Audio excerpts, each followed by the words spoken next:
civility as watering down, not getting on higher ground. And we tried to show in that essay the power that can come out of civility. But Robert Rimini wrote in his book, at the age of the precipice, at the time of his retirement was coming about. And he had witnessed a very difficult period in the Congress. And his book was sought to show the importance of compromise in resolving problems of great magnitude in the history of our country. He further noted, it is proven time and again that little of lasting importance can be achieved without a willingness on the part of all involved to accommodate one another's needs and demands. This point is especially important today when our nation faces a myriad of problems and it in all likelihood will require major political parties to agree to compromise their differences. We feel that this effort to recall the lessons of history is important.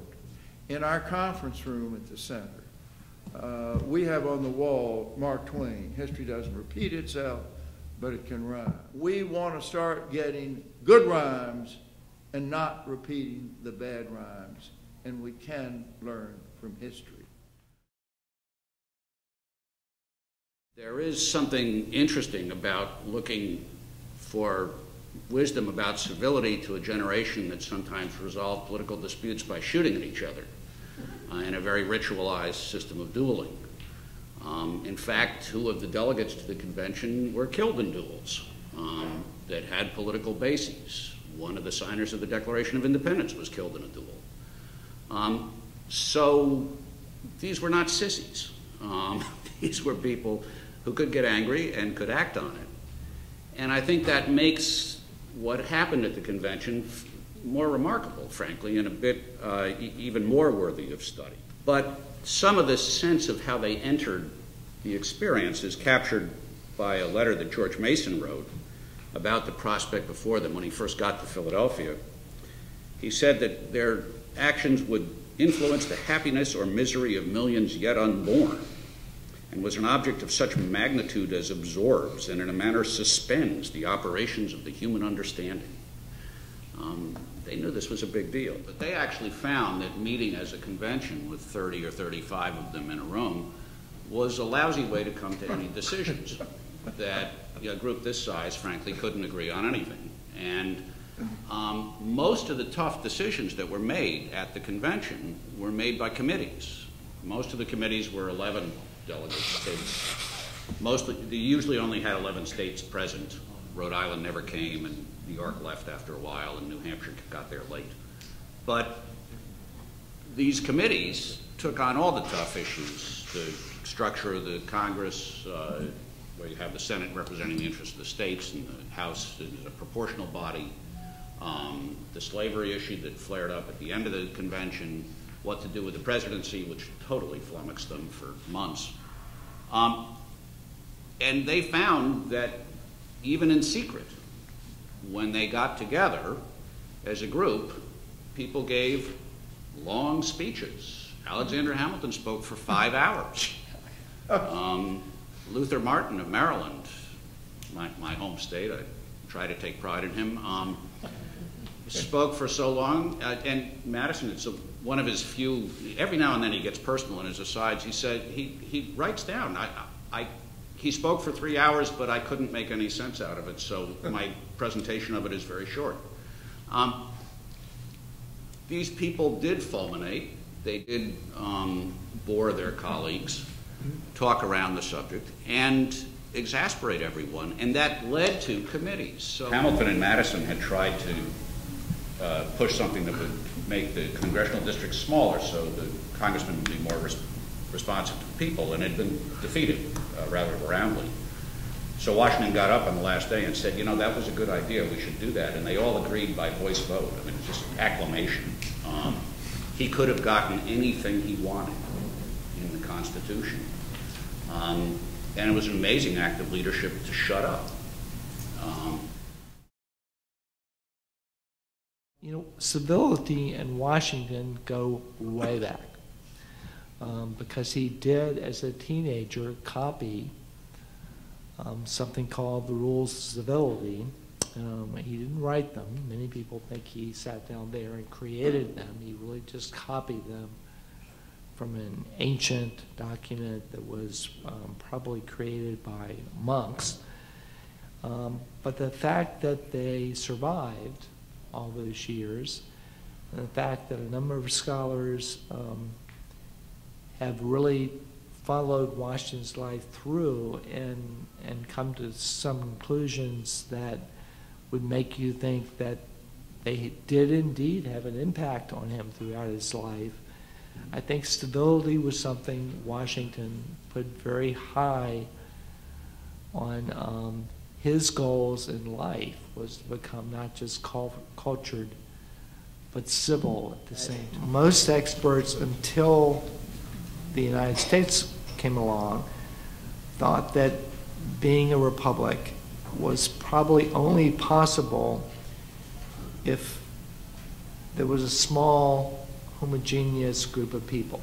They never would have said it would work with a very diverse, very spread out, very very open kind of society like Washington was trying to deliver.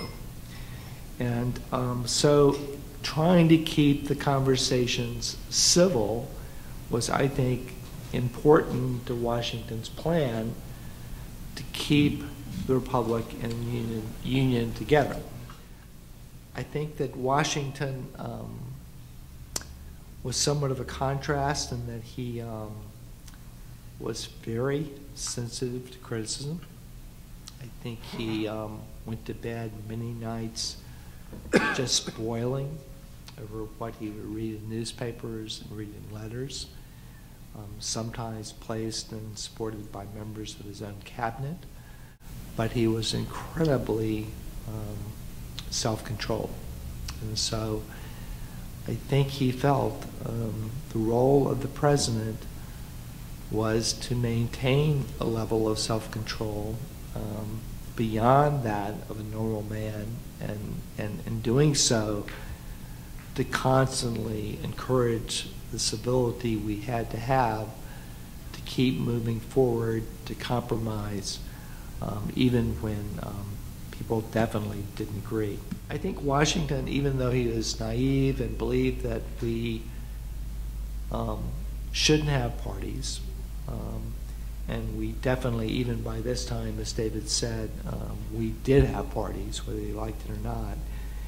He did do something for the office of the presidency which has lasted, and that is that at least the best presidents have always been elevated by being elected, have always been, I think, moved closer to the center, tried to involve more Americans in what they're doing, and tried in many cases to stay out of arguments, to stay out of the trenches, to stay above it all. And I think that remains one of Washington's really his strongest gifts to America, because even if he couldn't stop the formation of parties, he could somehow lift the president when it works right to be above them. So. Well, Thomas Jefferson, one of the jobs he had to do in his early years was to be Vice President of the United States, and he had to preside over the Senate, and he had to listen to the debates in the Senate. I've always thought that was a violation of the constitutional prohibition against cruel and unusual punishment, to have to sit and spend all of your time listening to the debates in Congress. Jefferson, being a Renaissance man,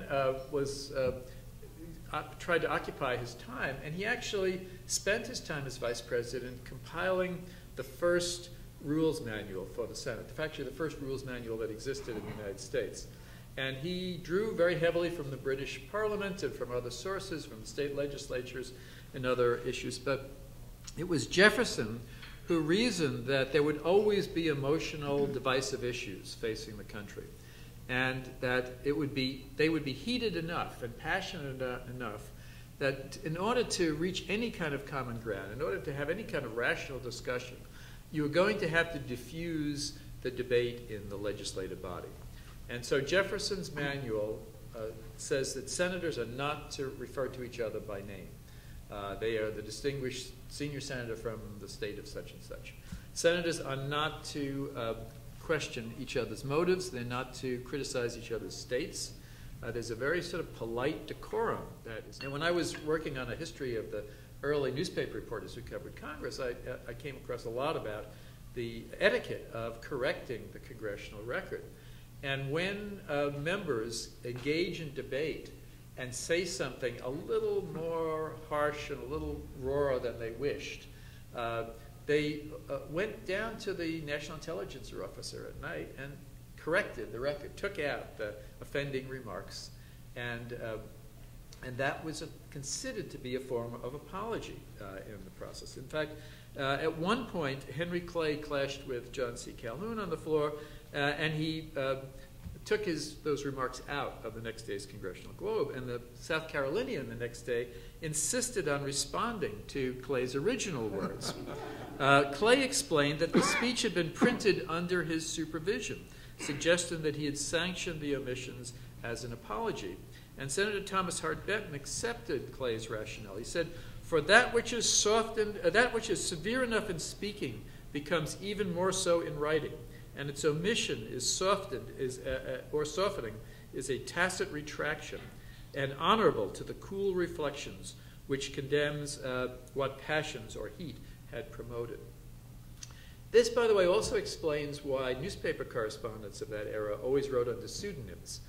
These are senators who were going around armed and who quite often took deep offense at what was written about. The House of Representatives, by the way, being a larger body, has always written its rules to try to maintain order and to basically let the majority get its way. And one of the things that they have is a silver mace, a 41-inch tall silver mace with it topped by an eagle. A melee breaks out in the House and people get physical. The Sergeant-at-Arms actually will come out and hold up the mace as a symbol of the dignity and the authority of the House of Representatives, and that quiets people down. At least it did in the 19th century, according to accounts. There haven't been a lot of instances in recent years where the Sergeant-at-Arms has felt compelled to do this. A few years ago, there was an instance where the members have a minute to get up and give a speech, and one of the members was so riled up about some issue, she continued to speak. And the chair tried to gavel her down, and she continued to talk. And someone said, "Get the mace." And the younger members thought that they were talking about a spray can. Decorum and civility are not just a form of politeness. There is actually a legislative purpose to that goes back to the days when Thomas Jefferson was presiding over the Senate. As early as 1819, we had a congressman who was threatening secession. And we usually think of that as coming much later. In fact, he accused Talmadge of, quote, "kindling a fire that all the waters of the ocean cannot put out, which seas of blood can only extinguish." So he's threatening not just secession, but war. Talmadge shot right back at him and said, "Let it be so. If civil war must come, let it come."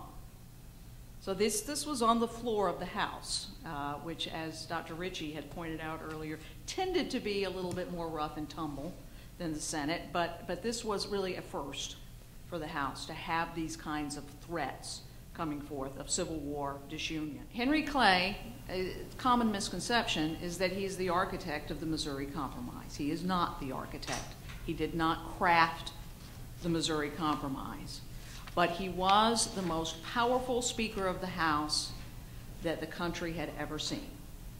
And through the use of parliamentary maneuvers, he was going to secure the passage of the compromise. So that is his importance in this first phase of this compromise.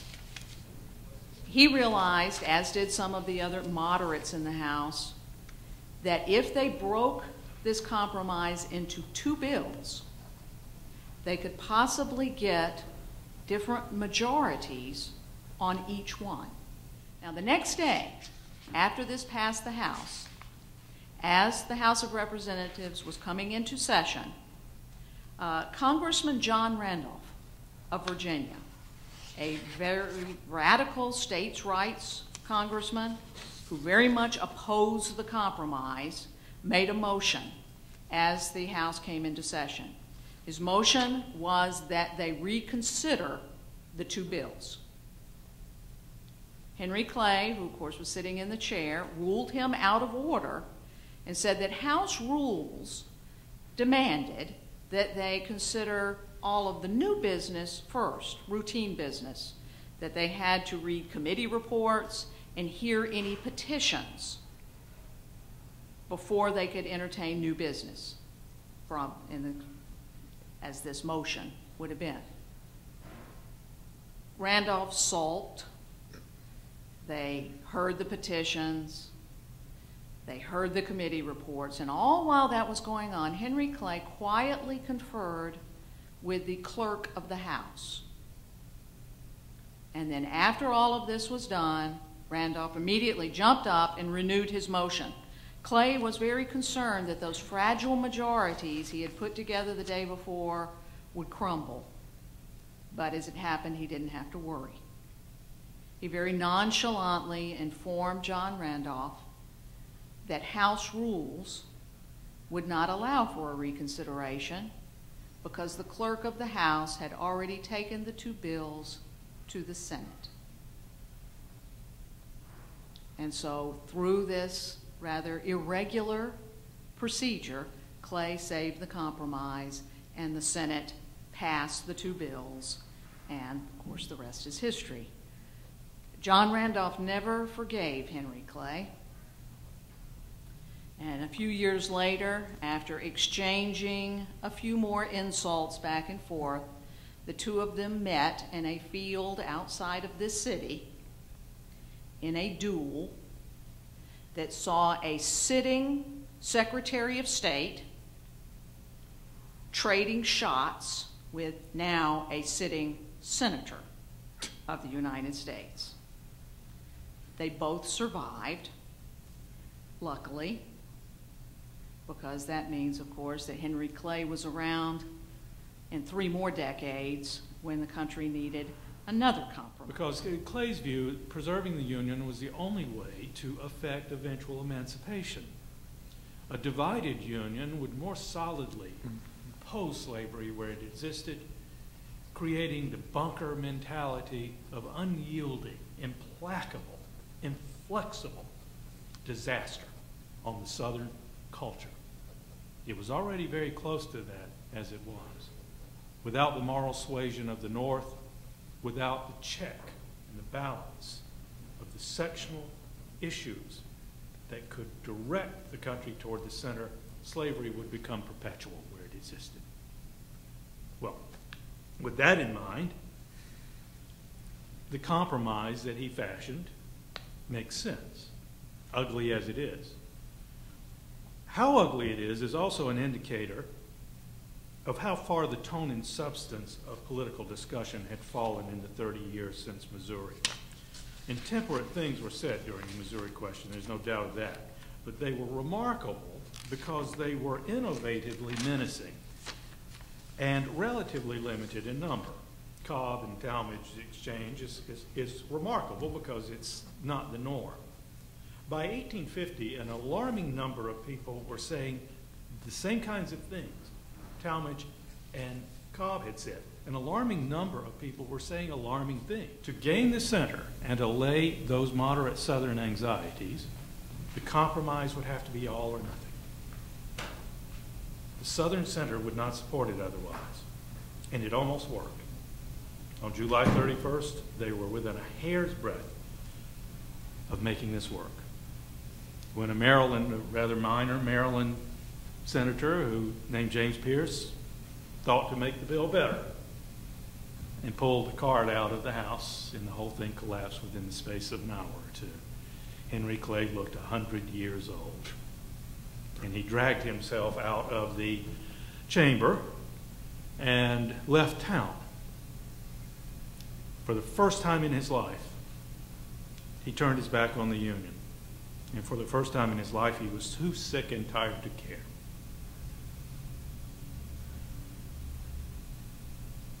That it did not work in that crucial afternoon of July 31st, 1850, is a result of the circumstance dictating the process, and this is never a good thing. It drove the process into a brick wall that afternoon. The subsequent success that autumn obtained by Steve Douglas's presenting the measures as components, the Clay's original design, as we'll recall, would have been unlikely to succeed if everything that had preceded it had not occurred. And yet, as with all great moral questions under political consideration, one can only postpone the resolution of them so long. 1820 bought 3 decades, 30 years. 1850 only 10 short years. During the debates in 1850, Clay had made an extemporaneous remark that we ran across in the congressional record, that in the Senate on the floor that eerily foreshadowed Abraham Lincoln's remark in his first inaugural address. Clay spoke of how the North and the South must not be enemies. They must make themselves realize themselves to be friends. Clay desperately hoped that these words would be forceful enough to live for. 10 years later, Abraham Lincoln said virtually the same thing in his first inaugural address, but by then the words' meaning, while equally forceful, had completely changed. They had become something very different. They'd become something worth dying for. Now, given that, we are probably dealing with an issue here that is insoluble, and the compromises are, they're, as I say, ungainly. Neither worked very well, and 1850 was not particularly successful in any respect, any of it, except for the Free California. When you confront a great moral question, and this is what we probably need to address in terms of these episodes and how they relate to civility. When you confront a great moral question, a great evil, is civility the answer? Is the Charles Sumner who says things that are unpleasant and unpopular, is he the prophet? Is he the hero? Or are the heroes the people who postpone the question for others to decide?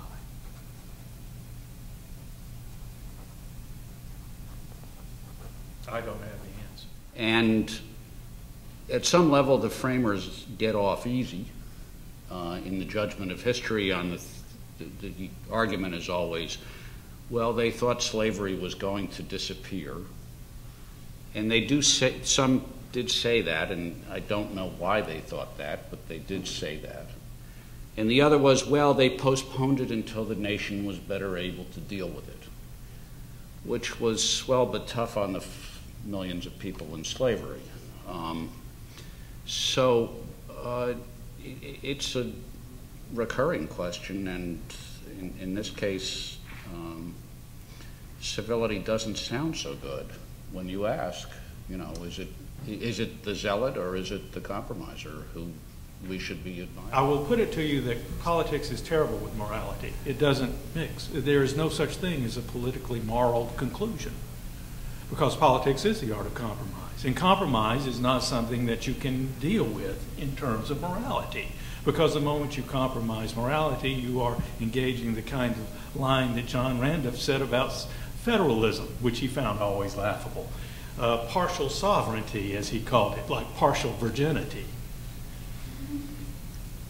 And so moral questions stymie and befuddle the political establishment, which is why we often see them giving them off to the judiciary. Let's then acknowledge the fact that those who are uncompromising have their place in the scheme of things by forcing those who would ordinarily compromise themselves to their earlobes and forget all that is what in the court of equity is called a fair conclusion, fair resolution of the difficult problem, that those extremists are actually invaluable in forcing people to behave at least more appropriately within the politics as the art of the possible.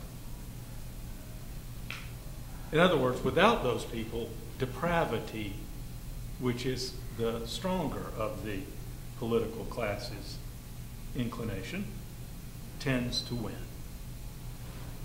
It happened in Germany.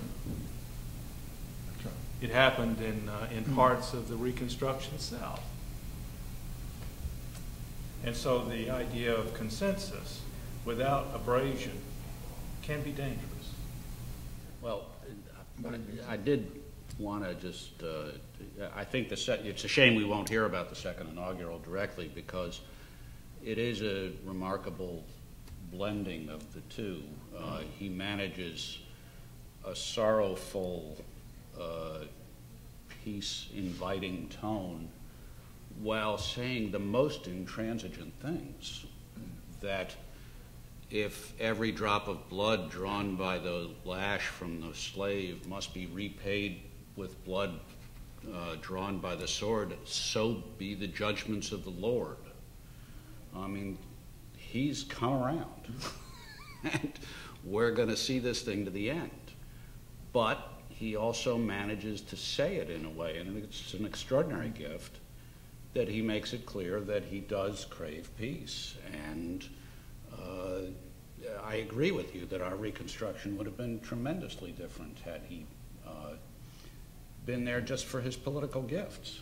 And it is that blending of the moral with the political that we don't see in the world much.